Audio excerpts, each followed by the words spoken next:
Welcome everyone to another episode of Kiwi Talks. I am honored to be speaking to the man behind the F.E.A.R series. He's also worked on multiple other games, notably Shadow of Mordor and Shadow of War with the great Garry Schyman.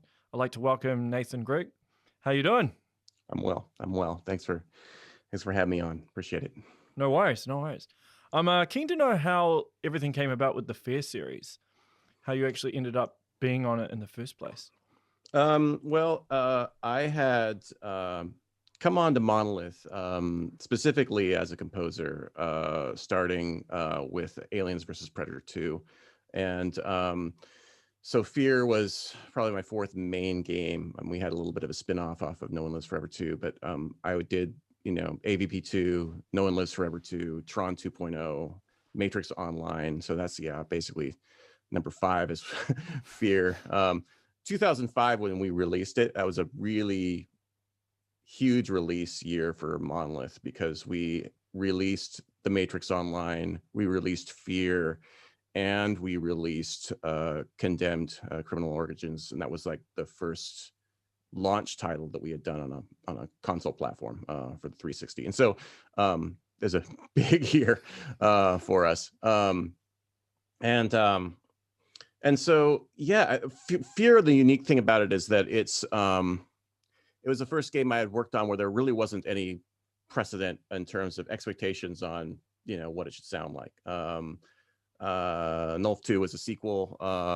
I was sort of a independent arranger on the first No One Lives Forever. And then when we did the second one, it was like, I kind of knew where I wanted to take it, and I just pushed it farther in a lot of directions.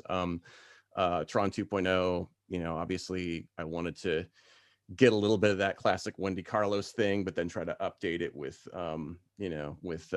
more, current at the time, technological analogies to, and so, and Matrix, obviously, that also had a real precedent for what people would expect that to sound like. F.E.A.R really was kind of more of a blank slate. Craig Hubbard, were you given much direction?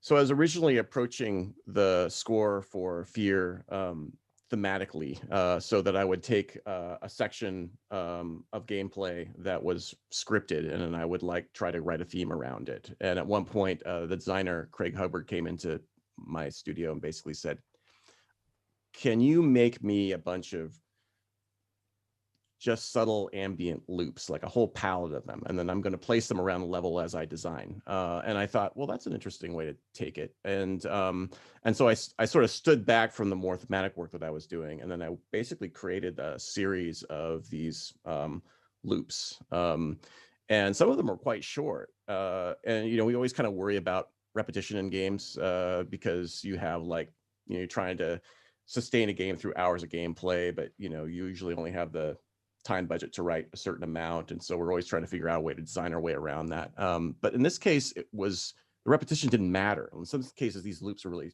really short, and some of them were just drone-based types of things, and some of them were just kind of these off-kilter pulse kind of things, and there were just sort of a whole different array of things that we were sort of creating, and it was just sort of like trying to create a palette of these things. And eventually I took over implementation from there, and we kind of internalized that to sort of refine things and make things better. But just for the initial phase of the design project, it was kind of handy for Craig to sort of have these things. And they all sort of, even like the really short ones, the 20-second ones or whatever they were, even if they looped, there was just this great sense of nagging dread about all of them, when we created them, and they all had different colors of dread. And it was really fun to kind of figure out, okay, where do I want to put these things? And then it was actually a lot easier for me to return back to the more thematic event-based types of pieces. And I would use those as hinges between all these types of things. And it was really interesting because it was never just, it was never formulaic in terms of the approach. It was really looking at the narrative from start to finish and basically saying, really creating even the action sequences. Some of them felt really dreamlike because of the fact that they had these kinds of things setting the mood, as opposed to just straight up action music. And even the action music also was a little off, a little, there was something about really everything that I tried to do in that that just felt like things weren't quite matching up, and I wanted that to sort of permeate the entire mood of the game. And so it was a little less about having a score with leitmotifs for everybody, and it was much more of a, okay, the setting and the feel of this thing is going to be the most important thing. And of course there's certain times when I would just basically create, like for the vault and certain things, I would create a space that would just, that's specifically for this. But sometimes it could be, oh, this loop that I created out of this strange convoluted vocal sample or whatever is perfect for X or Y or Z, and then these elements that either the player manipulates something in the game, or there's an Alma jump scare or some kind of thing like that, that would sort of be a work as sort of hinges between those things. Yeah. It's interesting that you mentioned about just writing action pieces, because writing an action piece doesn't actually really build tension the way some ambient and even type of horror music does, right? Mm-hmm. Which pretty much Yeah, that's true. what F.E.A.R is. Like, you're just on edge all the time. pretty much. It really is about sustaining tension. I always love that about music anyway. I'm much less of a resolute kind of aesthetic. I'm much more interested in leaving doors open and having people sort of draw their own conclusions. I try to do that in a lot of different styles of music, but there's sort of an overlying aesthetic that I like to, incorporate into a lot of the stuff that I do. But F.E.A.R was a really a perfect sort of place to really try that. Music and sound design really blurred in that game, probably for the first time as well. That was this thing where, you wouldn't really know where the ambient sound ended and when the music started. When I started creating those ambient loops, for example, there were a few atmospheric types of sounds that, one of our sound designers, Brian Pamantuan, is now the director, who I've worked with for decades, who's great, and James Ackley, who was at that time our director, had made a few of these things. And I thought, I think when Craig came to me with that idea, I thought, well, I can make these, but I can even make them more musical. I can kind of even create, more of I could start with these kind of drone ideas, but then start creating pulsing ideas and, start building from there. So would Craig give you a sound and then you'd manipulate it somewhat? Or did you have somewhat some sound packs that you kind of had on standby? It's all my stuff it's either put together from samples out of libraries, or it's put together out of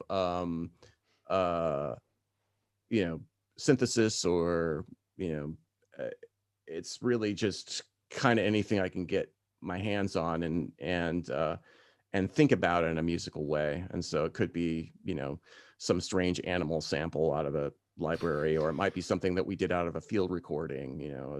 In Condemned, I was actually went to a junkyard with these guys when we were doing field recordings, and they were trying to get impact sounds and things like that. And I spent some time while they were getting their impact sounds. I was going around and, with a bow, and find out this corrugated metal fence has a really cool tone if I bow it, and just trying to get all these kind of sounds, either from field recordings or from libraries, and manipulating them with convolution and other types of effects, and instrumental sound samples and synthesis. Is just kind of everything.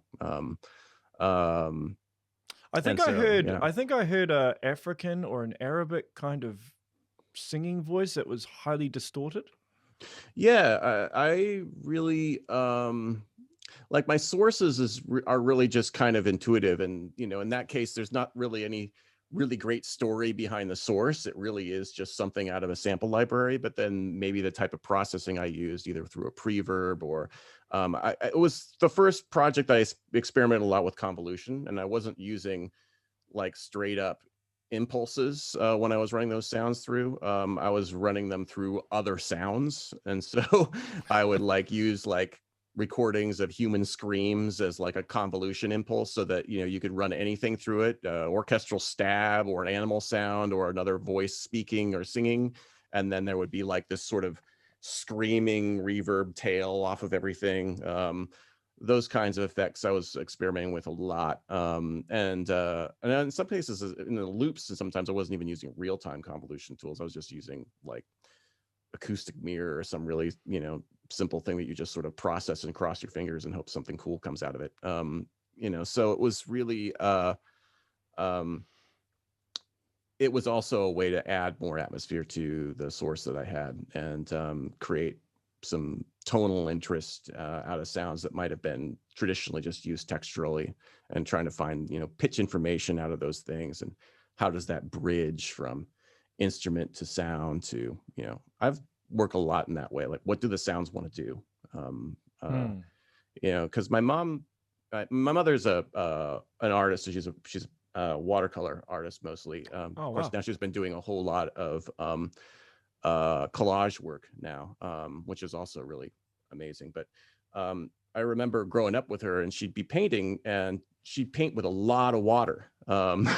And sometimes an artist would send her something saying, "Hey, I'm trying to figure out a technique that you're using." And, they'd use a lot of, they'd try to do a bunch of things, really meticulously with a brush. And a lot of times she's just like, she's just dropping, some ink on and just splashing it into a big pool of water. I remember her, like, she'd have these really huge, like really heavy watercolor paper that she'd work on. But then when she used so much water, it would just like, it would start to kind of crater, and she'd have to like, you'd have to frame it and get it flattened in order to get the paper flat. But then all these effects would come out of the, I was kind of thinking about these kinds of living ideas that come out. Is there an audio equivalent to that? Is there an oral equivalent to those kinds of things? Can the sound sort of suggest shapes and images, and can I bring that in and really be sensitive about what's the pitch, what is the flow of it? Is the sound gliss around, or is it static, or does it, is it filtered, is it bright, what is it doing? And try to kind of capture the motion of that, and figure like, can I use that as a turning point to other things, and then kind of work in this very non-linear fashion in a lot of ways with this work. So did you have a lot of stuff on the cutting room floor that never saw the light of day? Like heaps of different, because you said you made loops, but was there heaps of different stuff that you kind of just chucked I would away? think that I would have a lot more on the cutting room floor. In the end, I have a surprisingly small amount of orphans when I'm done with a project, and partly because the projects are so big now, especially now, that they're always like, there are things that get temporarily orphaned, and then I somehow find a space for most of them. So very little actually ends up on the cutting room floor. You'd think that there'd be more. I always expect there's going to be more. And then at the end, it's sort of like, no, that works perfectly here. And then I realize, oh, then I can take that and work and manipulate it. But yeah, F.E.A.R was really interesting transition for us in a lot of ways. It's that music and sound blending together, and not really understanding where one is, and blurring those boundaries, I think was really a key there. I think it was also just the opportunity to be able to score really what is really a tragedy in terms of the root of, story wise, kind of where Alma comes from, and how to get under the skin about those things, and sort of creating this sort of sense of, I would often, like, in some of these kinds of scenes, like, I might juxtapose like a suspended ascending string line that sounds almost hopeful, but there would be like this, just, because almost child, so there'd be like that, and then underneath there'd be like this drone that just doesn't move, just like it just stays there, and you're like feeling like this stretch, all the way through, and just coming up with these sorts of ways of getting at those feelings. And I always feel like with really emotional music, I feel like if you can no longer describe the feeling in words that you're making, then you're probably on the right track, because that's the kind of stuff that only music can really do. It's sort of like that level of depth and immediacy, where when you try to describe the feeling, it almost feels clumsy compared to what your medium is. Then you really understand, it's like, yeah, that's why we do what we do. But you must do stuff and it goes off in like a different direction from what you intended when you're writing a piece sometimes, right? Or does it stay the same way? But I love that. I mean, part of me loves that because I think all sort of creative people do. Yeah. I mean, I love the idea that you can take material and just place it in different settings. Like you can even take a theme that you thought really just worked in this one particular way, and then you realize, oh, if I root it differently, or if I, if I change the rhythmic phrasing underneath, then this thing suddenly means something completely different. And then having those sort of revelations along the way as you write, and realize, oh, this material is so much more versatile than I thought it was going to be, because I was really only using it in this way, and then I realized, oh, I can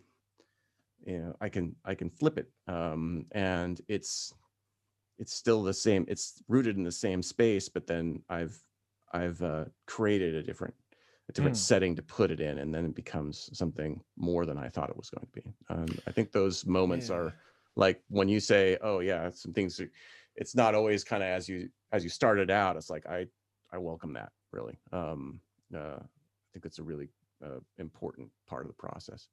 So give me a breakdown of how you compose. Do you just sit there until an idea comes? Do you just start experimenting with stuff? Like, what do you have some sort of process, or you just wing it? I mean, I guess the main short answer is yes. I mean, well, hey, if it works, I try to. I'm not a very linear thinker, and so when I have ideas, they sort of radiate out. It's not like, oh yeah, you're just going to create the exposition, and then you're going to do the development, and then you're going to it's like there may be certain patterns that I get into that I know might be reliable, and that I could maybe fall back on if I need to. And then there are some times when I might force a limit in order to get unstuck. But I don't start with the method. I don't say, okay, I'm going to spend, X amount of hours at the piano, or I'm going to sing a tune, or I'm going to, I'm going to have everything sort of like in this abstract format, and then I'm going to make it more concrete. I don't really work that way. It's much more all at once. So I'm writing, I'm arranging, I'm mixing, I'm sound designing, I'm doing all these things all at once. And the ideas, sometimes I realize, oh, this passage really needs to be not here in this section, but it needs to be over here. And then I need to take this bit and put it here. And then I'm always just kind of pushing things around and kind of figuring out kind of how I want everything to unfold. And so I really need, at the core, I really need a fairly informal process in order to do what I do. And then to get unstuck, I might do things like, yes, walk away from the DAW for a while. Just plunk around on an instrument live, or sing a tune, or, try to come up with ideas that way, or take a walk, and sometimes things will just come to my head. And, sometimes some ideas come to my head fully arranged. And some ideas are, less certain, and I need to spend more time wrestling with them in real time. And that's fine. But like the limits that I want to put on myself sometimes they're just things that I try to do to kind of make sure that I'm not running around on a loop and getting stuck. Fair enough. But I don't. Yeah. Makes sense. So, and I know, well, Garry told me actually that you're a bit of a Lord of the Rings nerd. there's a danger to saying that. It's sort of like I could say that, and then I could run into someone who speaks fluent Sindarin, and then I'm kind of, yeah, you know what I mean? It's like, that's not something. And, the reality is I've never really approached that stuff like a scholar. I've read the trilogy a couple of times. He might be comparing himself to you. So yes, that's relatively. I mean, I deliberately chose to collaborate with Garry on this project in a lot of ways because I knew that he wasn't like known for traditional fantasy scoring, and I knew that we weren't going to make a traditional fantasy score. I knew that from the beginning, just based on what the story was going to be, what the mood it suggested it should be. We needed to really branch out and not do that. And was that hard though? Was it hard? I mean, honestly, I'm not really a traditional fantasy scorer guy either. So it's sort of, it wasn't hard to pull away from that for me.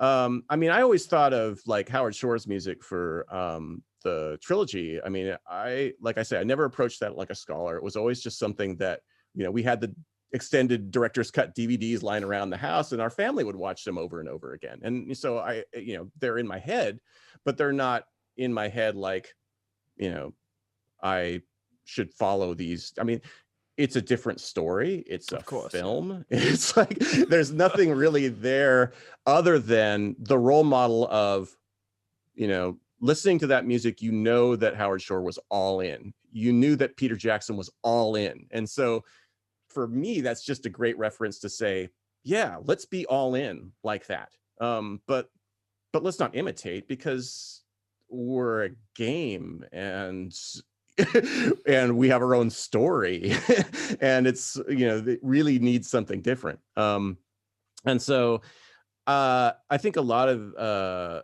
just kind of thinking about knowing that you have like these masterworks sort of behind you in an IP like that is sort of like, you have to be able to say, I need to not spend my time and energy with a yardstick, like trying to figure out how far away am I from this, and should I be closer, should I be farther away, and really just kind of look at your own story and figure out how to be all in. That's kind of how I approached it. And I thought Garry was going to be perfect, and I was right. He was great, collaborator for this. I mean, I heard Dante's Inferno, and I was kind of like, man, that's just fearless. I mean, for me, the studio is sort of my playground. Like I can mix and match sounds from everywhere and put them together, and I feel really flexible in the studio. But like when I heard Dante, I was like, he's doing that on the podium with 60 people on the clock, it's like, and that stuff is really, that stuff's really uncompromising. And just, just, it's so great to hear, 60 people in a room playing stuff that's just so bold, so I wanted that. And so that was part of the reason why I brought him on, and it was really inspiring to work with him. I mean, we have really different composition styles, but I thought that it would just widen the palette of what we were doing, and we could inform each other, which I thought would be great. So did you ever work in the same building at the same time? Because you're based in Seattle, aren't you? And he's in LA. So that's correct. Yeah. So the only time we really worked together was when we were doing the recording. We recorded up here in Seattle at the Bastyr Chapel with players up here. And the acoustics in that space are really great. They're very cathedral-like. That's really kind of what I wanted with the sort of I mean, it's a mixed media score. I mean, we use samples and sometimes electronics and all kinds of things, but like the linchpin is the orchestra and choir in that cathedral setting, which is something that I definitely wanted to have. That's something that I sort of felt like would, give, would complement what we were doing. And so yeah, we would spend I think we had like 7, was it yeah, I believe it was 7 days of recording for Shadow of Mordor and 11 days of recording for Shadow of War. So really intense recording session. And you know, we had everything mocked up before then in the game. Like I like to have things in the game as soon as I can, and all my mock-ups are shippable. That's how I work.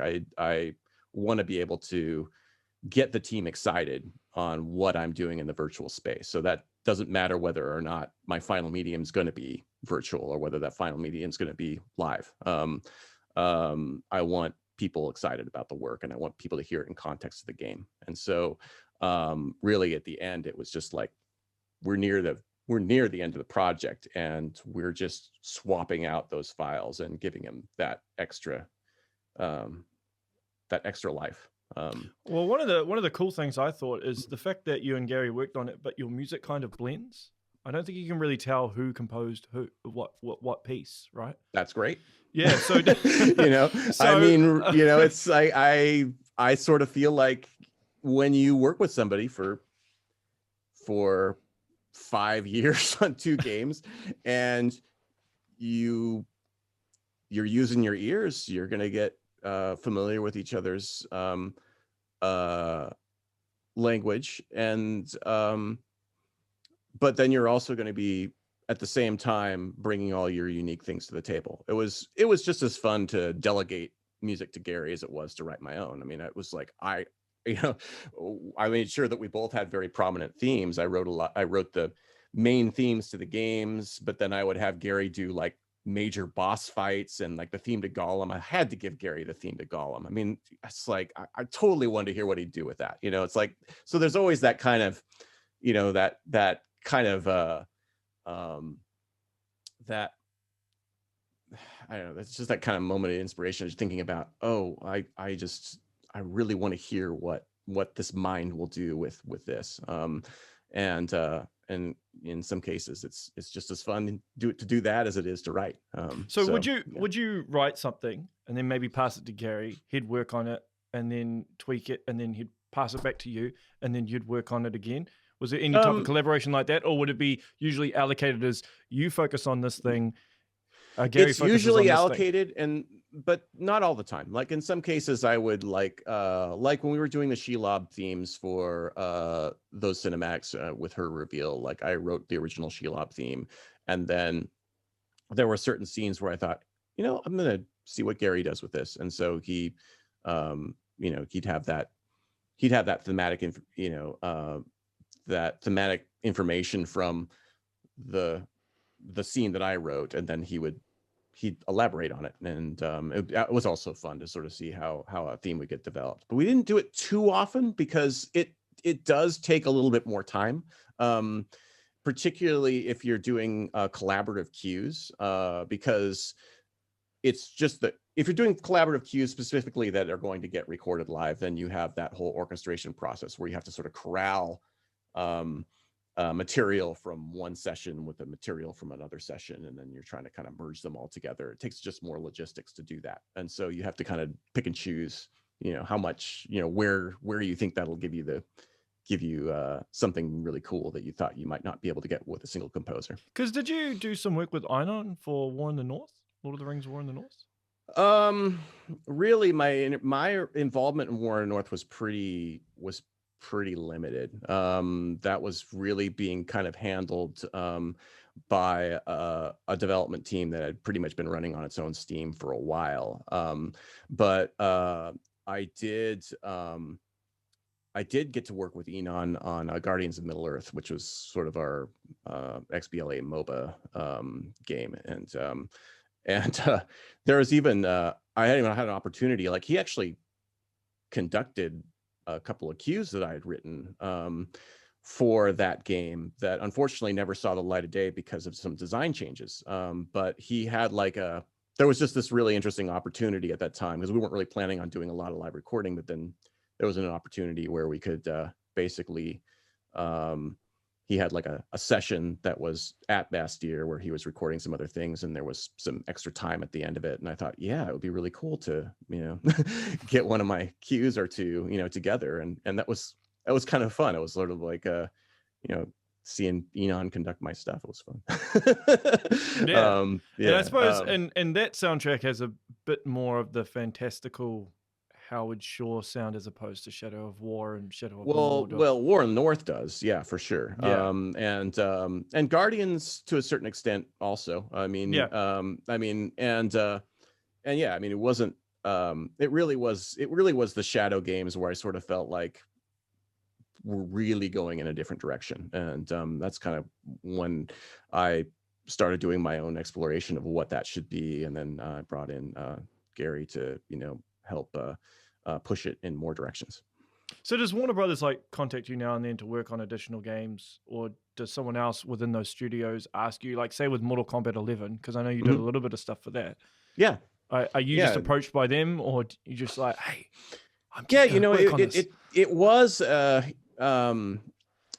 was there was a little bit of an effort for us probably about 9 years ago, or my audio director Brian Pamtuan got like a whole bunch of studios together, like a whole bunch of the studios audio groups together to meet really down at Burbank and kind of hang out in the lot and just sort of have some meetings just to kind of get us to sort of break the ice and get to know each other and make it sort of like a more personable thing. And so, because I think habitually we get pretty siloed, we're like, okay, well, this is our world and we're all embedded in it and we're trying to finish it. But games have gotten a lot larger now. And so I would say that effort was great. It didn't have instant, like we didn't start getting calls from studio to studio to like help each other out so much, but then more recently we started to. We had the team in Montreal's audio department helped us out with some of the audio for some of our cinematics for Shadow of War. And then, then Rich Carl called me up and, wanted me to write some stage music for MK11. So yeah, it happens. And it's cool. I mean, I had a great time with MK11 and I love that team. I mean, I Rich and Dan are great. They've been in the industry forever, and they know that game in and out, and they have been iterating on that game. It's a 30-year-old franchise. It's incredible, right? They keep it going and they keep it interesting. And one of the perks to that you get in a game, because Monolith, we kind of moved around. You like look back and it's like, really? We did an MMO? Yeah, we did an MMO. We did a MOBA. Yeah, we did that. We did corridor shooters. We've done third-person action adventures. But there's a studio that has been making Mortal Kombat since 1990, and it's great. Because there's this whole other way of doing things. Like if you're really successful and can hit that, and then can keep it interesting for yourselves. Awesome. And what's cool technically about that is that they give me the spec for like how they want me to arrange the cues out for this thing. And I'll read it and I have zero technical questions, like none. It's like this is completely airtight because they just know it. They know exactly what they want to do, and they've been iterating very deliberately and carefully. And so everything is super organized. And so I walk into something like stage music for MK11. It's like, okay, you have these 18 elements, and there are 3 main loops, and there's and everything is perfectly explained. And so all I'm doing is I'm hitting the creative end of it from the get-go. It's very different doing our own internal stuff when we're reinventing things. It's like, Nemesis system. There wasn't, no one was doing a Nemesis system game before. And open world was even new to us at that time. Shadow of Mordor was a really challenging project for me implementation wise, because it's sort of like I got a little cocky with the linear stuff. I really did. There was like, I get these QA bugs and I'd be going, that's not what the bug is. The bug is this. I know it. What do I need a QA team for? And then when I got to Shadow of Mordor, it's like, I need a QA team really, really badly. Because you just don't, there's so much variability in the world. You just don't, like, I didn't know I didn't know a troll could stomp on me in the middle of that presentation. I didn't know that could happen. It's like my music broke, and it's so just harrowing to like try to just put something that variable and that active together. And so yeah, it's refreshing when I get a call from NetherRealm and you know, Mortal Kombat's like, yeah, we have this thing. And I was like, wow, yeah, I can do that. I have no questions. Yeah, and that stuff was a great palate cleanser for me, because you know, like the the lore of Mortal Kombat is gloriously bonkers after you've been doing this really, like, you know, grounded Tolkien kind of stuff where everything's canon and everything fits, and you know, you're trying to kind of make it you're trying to stretch stuff enough to make a story and a functioning game out of it, but you know, you kind of have some way to tie everything together, and it's all really important. And MKA is just sort of like, you know, I mean, you kill everybody every fight anyway, but they keep coming back, and you know, already that's suspension of disbelief to begin with. I suppose that's one of the cool things about working under the Warner Brothers umbrella, right? Mm-hmm. You have so much potential in terms of something you could work on that could just come out of nowhere. Yeah, I mean, just the fact that there has been a little bit more sharing from studio to studio has sort of given me a little bit more visibility throughout, and that's been fun. It's fun to see how other teams do their process, and what a certain type of platform of game really requires, and really kind of understanding that from the nuts and bolts of it. You get at least a glimpse of it, even if you're just making content. Like I don't implement for Mortal Kombat like I do on our own games, but I do, you know, I've been able to write content in those formats, and that's a really interesting challenge to do a fighting game like that, because I hadn't done a fighting game before that. And one of the things I realized was, when you're writing action cues in an adventure game, you got a little bit more room, you got a little more dynamic room in a really tight you know, 2D combat game. You don't really necessarily have that room. It's sort of like it's like, I want to create something that keeps your interest if it loops, and so I'm gonna go places. I'm not gonna stay static. I'm gonna like say, okay, I'm gonna break this down, I'm gonna make a change, I'm gonna go to a B part, I'm gonna, you know, change the pulse and the rhythm concept. I'm going to go into halftime, or maybe have a layer of halftime and double time and other kinds of things going on, just to keep things interesting. And the challenge is that you can do all those things, but you can't ever let up on energy. It always has to be at 11. Yeah, you know, totally. and you can't, you know, so you can't. That's the challenge of it, is that every time I like go, hey, I'm going to do this thing, I'm going to put this curveball in, and it's going to be awesome, and it is cool. But if you ever hear, like, it's so easy to hear a dip in the energy, you have to figure out how to get around that problem, scoring it so that you can keep your energy up and also keep the interest up at the same time. I think that's the biggest challenge of doing those cues. I think the rest of the challenges were all self-inflicted. It was sort of like, I need really crazy sound design and full orchestra stuff, and you know, and you know, weird polyrhythms and all. You know, I needed it all. You know, it was like a Jolt Cola ad from the '80s or something. I would dare to want it all kind of thing. You know, so yeah,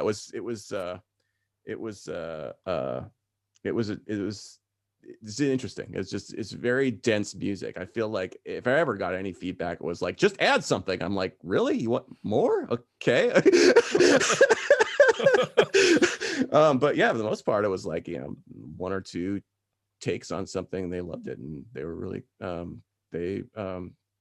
really felt like I was adding something to it, and that was really gratifying to hear that. And, you know, a franchise that's that that's that renown. It's great to know that I can, you know, add a voice to it. Well, you'll probably end up working again with them, I'm sure.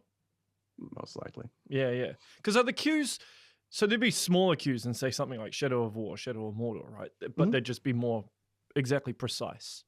Like they have to kick in at. Well, yeah, it's you know, it's not just about precision, because, you know, I mean, I generally have a pretty precise style, but like it's the energy. It's just making sure that you don't let up, or that if you change, you don't feel the dip. And I think that's really the trick to it. Is that a mixing thing as well? The way you mix it? I don't know whether it's a mixing thing. I mean, I suppose it could be, but it's just more about the fact that it's just about the fact that you you really only have a couple of beats that you can really get away with dropping stuff out.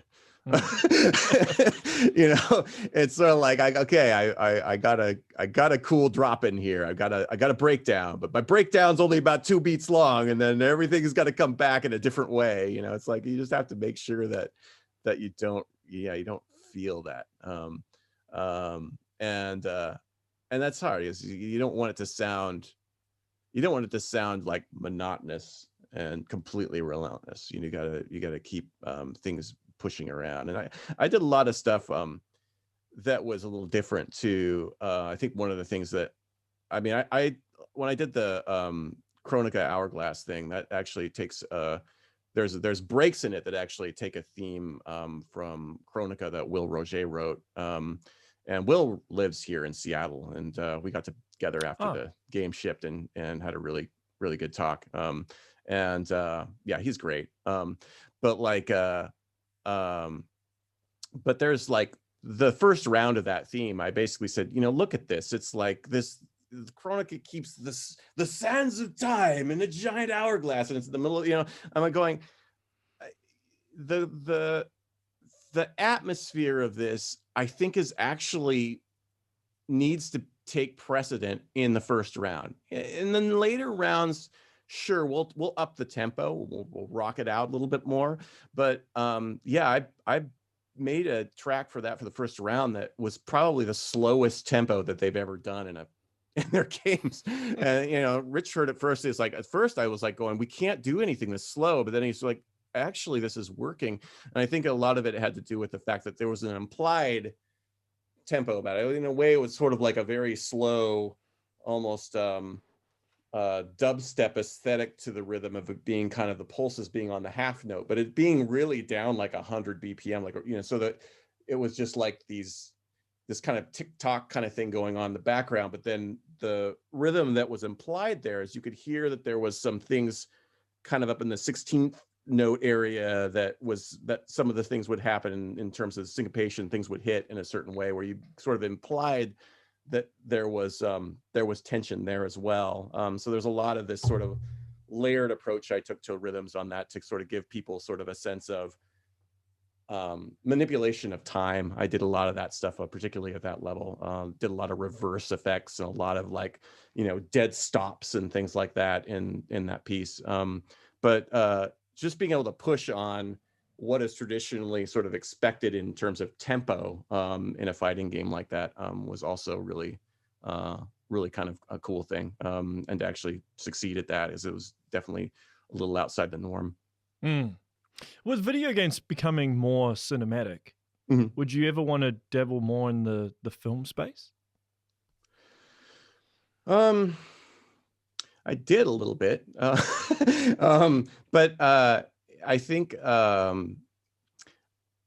in order to dabble in the film space at the level that I need to get it, you know, in order to really get the really good films that people actually see, it would require a lot of hustle. And I'm not really known for hustle. I think that would be a great if somehow through the course of my career, just doing all the things that have been thrown in front of me constantly, like, really never had a break. There's always been something that I've had to chew on. You know, if a crossover moment arrives where, you know, a really good film comes by, then great. But like, but yeah, I did do a little bit of that. And it was also really interesting. So our cinematics director, Nathan Hendrickson, he wrote a horror movie called The Hollow One that he sort of kind of did on his own budget. And it was a really interesting experience. I'd never done like a full length film before. And what was interesting is coming from cinematics to that is really different in terms of pacing. The thing I learned the most about it is that you can't hit all the beats. And I'm really used to hitting most of the beats in a cinematic, like if there's an emotional shift or that sort of thing, because usually what happens in gameplay is you play for an hour and then you get a cinematic. And then the cinematic is 1 minute, 2 minutes, and there's pivotal things in there, like you want to show the you know, the interaction between the players and how they feel about each other, and something is happening in the plot that's changing, you know. It's sort of like and you're looking at these things and you're going, yeah, I need to hit this, I need to hit this, I need to hit this, and then we're out, right? And then we're back in the gameplay for another hour or two for the player, right? And with a film, if you try to hit the beats at that level of density, it sounds really contrived. It's really weird. And it's just the pacing of the whole thing. You got to like give it room to breathe. You can't hit everything. You can't say, oh yeah, this is a really, I was looking at the scene as if it was a cinematic for a while. I think that was where like all the corrections that I had made in that score were all based on that habit of basically saying, yeah, you got to lay off. It's like, I know this thing goes from a jump scare to a drama moment to a, you know, but you can't hit all of them because it's just gonna, it doesn't even matter how sophisticated your language is. It's still gonna feel contrived. It's like, oh, it's like, man, I thought my harmony in that moment where there was like the dramatic moment was really cool and not sappy at all, but it almost feels like the drama felt like melodrama just because I was trying to hit that moment in between the two other moments. So what I just sort of discovered in working in a long time frame about that was that I had to kind of like go, yeah, don't hit all of them, you know, let it breathe. Less is more. Yeah, no, it's really interesting because you know, like I say, if you're working in cinematics, it's sort of like, oh, this is the moment, a core moment where the story happens, and then the rest is, and so you always like it often feels good to hit a lot of beats in that because it feels like a kind of a protein pill film, like every cinematic feels like that. But in the movie, you know, that's constant. You can't do it. So that was great. It was a great experience for me. So I'm glad I did it. But like more films. I mean, I just haven't been running after them. I think it would take a lot to do that. When I have so much to do in games. Well, yeah, you know? yeah. I mean, I've spoken to a lot of composers, and you know, some of them want to do film, and they say it's all about who you know, and they don't know the right people. Part of the reason I bring it up is because you work for Warner Brothers, but then I don't know how much of the interaction between like the film side and the gaming side has much to do with each other. Yeah, I mean, not as much as you might think. I mean, it would be great if there was more crossover, but I do feel like because of the nature of the work is that you have to be pretty immersed in what you do, and so they're like separate entities. That's probably what's the same reason why it was hard to even get our game studios to start, you know, branching out and realizing, oh yeah, you guys are still in concepting while we're trying to ship, and it would be great if we could, you know, share resources a little bit. I mean, it's kind of the same thing. It's sort of like, yeah, it would be good to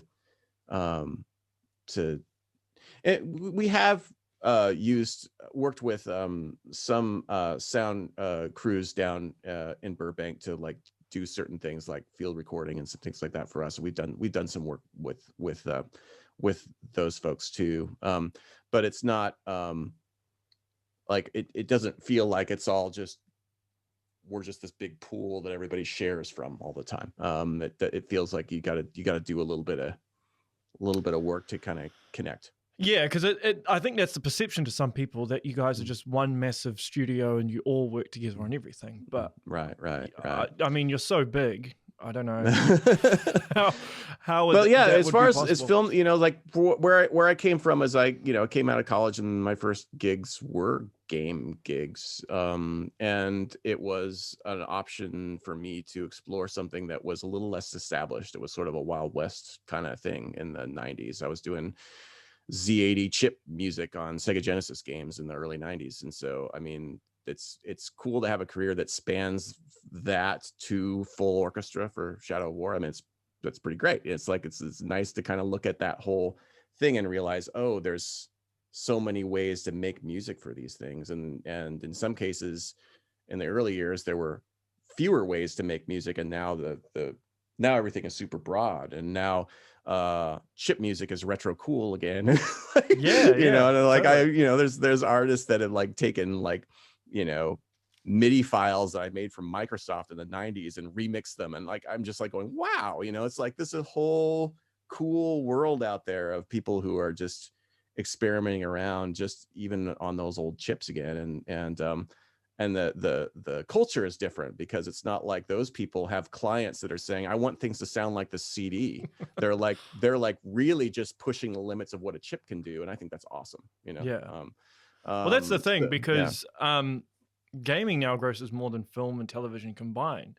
Right. But right. when you joined, obviously it wasn't that well established. So yeah, I mean, it's sort of, you could get in at the ground floor with a creative job. You weren't just pouring coffee for somebody for 10 years and possibly, you know, turning up a fader, you know, in a control room. You were writing and sound designing right away. You know, and that was great. And you know, the entry was, you know, I mean, it was kind of fly by night for a long time, and just, you know, just trying to get whatever gear together that I could get to in order to make this stuff. But yeah, I mean, it's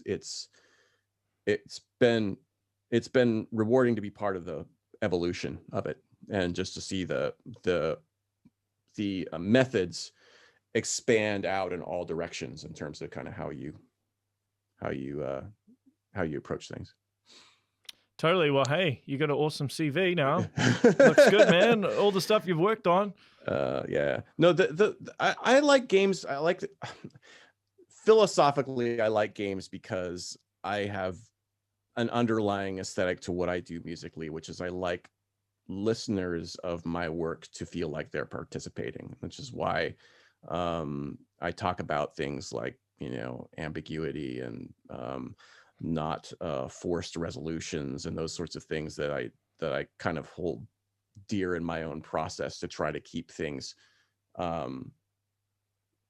engaged, in the sense that when you're listening to the work, you're making your own conclusions, and that helps the material endure repetition. So maybe the third time you hear the piece of music in the game, maybe you're tapping your foot differently and it still works because there's a, you know, a different rhythmic pulse that's implied in the work, or maybe there's something going on harmonically that's, you know, that's rooted in a way that's, you know, that is open for interpretation.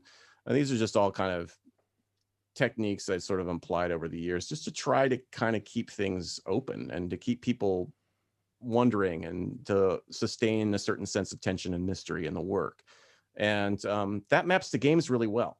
Not only does it make the material itself more repetition proof, but I also feel like the mode that a gamer is in is really different than the mode that somebody that just wants to passively hear a story from start to finish is. They're actively solving problems and they want to feel smart and powerful. And so I want to make music that isn't, you know, that isn't really saying I'm smart. It's saying you're smart. I want you to engage, and you are in that mental mode of solving problems and feeling powerful and feeling competent and feeling autonomous. Like you're making your decisions. And so that's why there's sort of there's a marriage there, I think, that is just a kind of a joyful coincidence of kind of what I love about music and the gaming mind.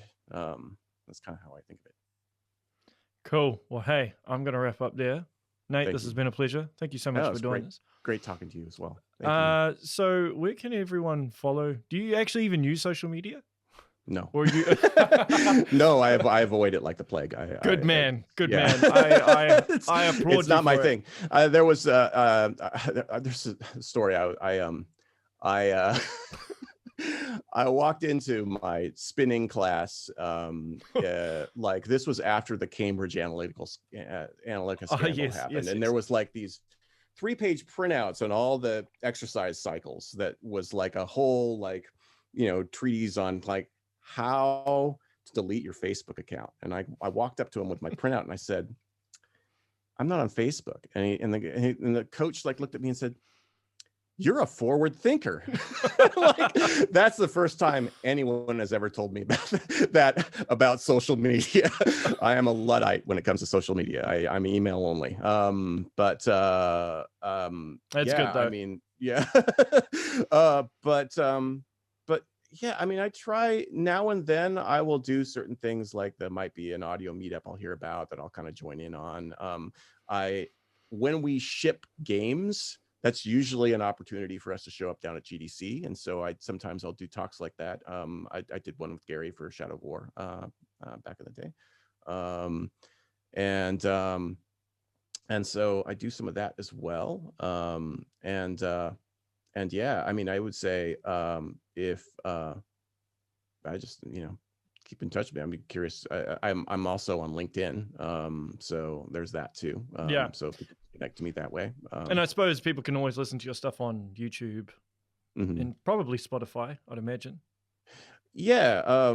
There's some Shadow of War right now is currently not digitally distributed, and that's just some inquiries that I have to kind of make into that right now. But Shadow of Mordor, I believe it is still. And then, yeah, I mean, my like I know all my Mortal Kombat stuff's on YouTube. I know that really all my music at some point ends up over there if people are curious to hear it. Well, I definitely know all your F.E.A.R stuff is on YouTube, because that's where I listen to it. Yeah. Right. Yeah. So it's yeah, I mean, again, I don't have my own site right now. But that's all right. Yeah, you can you're the guy in the background pulling all the right. strings. The puppet master. But yeah, it's just look me up. You'll see me and hear me for sure. Cool. Yeah.